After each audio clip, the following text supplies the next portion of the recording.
అక్షరం వర్సెస్ బీజాక్షరం మరింత ముదిరిన బాసర వేద భారతి వివాదం. అమ్మవారి ప్రతిష్ట దెబ్బతింటోందన్న అర్చకులు. రేపటి నుంచి అమల్లోకి భూభారతి పోర్టల్. 3 మండలాల్లో పైలట్ ప్రాజెక్ట్. దిశానిర్దేశం చేసిన సీఎం రేవంత్ రెడ్డి. కోలుకున్న పవన్ చిన్న కుమారుడు. ఇటీవలే అగ్ని ప్రమాదంలో గాయపడిన మార్క్ శంకర్. కొడుకుతో కలిసి హైదరాబాద్ కి పవన్ కళ్యాణ్. పాడేరు ఏజెన్సీలో ఇటుకల పండుగ. ఉత్సాహంగా బడ్డు ఉత్సవం. ధింసా నృత్యాలతో సందడి. ఓయూ ఎంబీఏ కాలేజ్ లో బ్లిట్స్ ఫెస్టివల్. డాన్స్లతో దుమ్మురేపిన అమ్మాయిలు. నైపుణ్యాల్ని వెలికి తీయడమే లక్ష్యంగా ఈవెంట్. ఉప్పల్లో అక్రమ మద్యం స్వాధీనం. 21 బాటిల్స్ సీజ్ చేసిన ఎక్సైజ్ పోలీసులు. నిందితుల్లో మాజీ సైనికుడు, సాఫ్ట్వేర్ ఉద్యోగి. ఎస్ఎల్బీసీ టన్నెల్లో ఆకని రెస్క్యూ.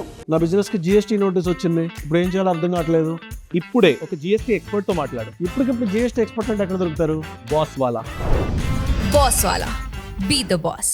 ఇంకా లభించని మిగతా 6 ఆచూకీ. డేంజర్ జోన్ వరకు మట్టి తొలగింపు వేగవంతం. ములుగు జిల్లాలో పులి కలకలం. మేడారం పరిసరాల్లో పాత ముద్రలు.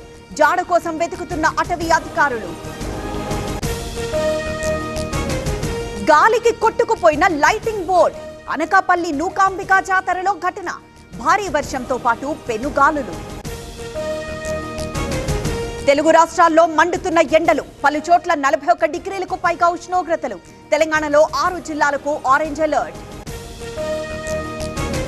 బెంగాల్లో కొనసాగుతున్న అల్లర్లు. వక్ఫ్ చట్టం వ్యతిరేక ఆందోళనల్లో హింస. ముర్షిదాబాద్ లో 3 మృతి.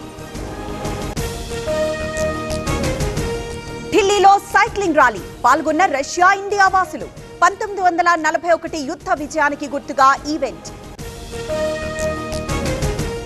ఇంఫాల్లో నేషనల్ స్కూల్ గేమ్స్. ఉత్సాహంగా సాగుతున్న పోటీలు. ఆకట్టుకున్న సంప్రదాయ యుద్ధ కళ థాంగ్ టా. నేషనల్ హెరాల్డ్ కేసులో కాంగ్రెస్ కు షాక్.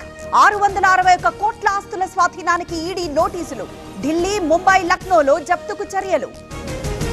ఇవాళ 3వ రోజు రాణా ఇంటరాగేషన్. పాక్ ఐఎస్ఐతో ఉన్న సంబంధాలపై ఆరా. ముంబై దాడులపై ముందే తెలుసన్న ఎన్ఐఏ. పంజాబ్ పై హైదరాబాద్ ఘన విజయం. 141 పరుగులతో చెలరేగిన అభిషేక్ శర్మ. మరో మ్యాచ్ లో గుజరాత్ పై లక్నో గెలుపు.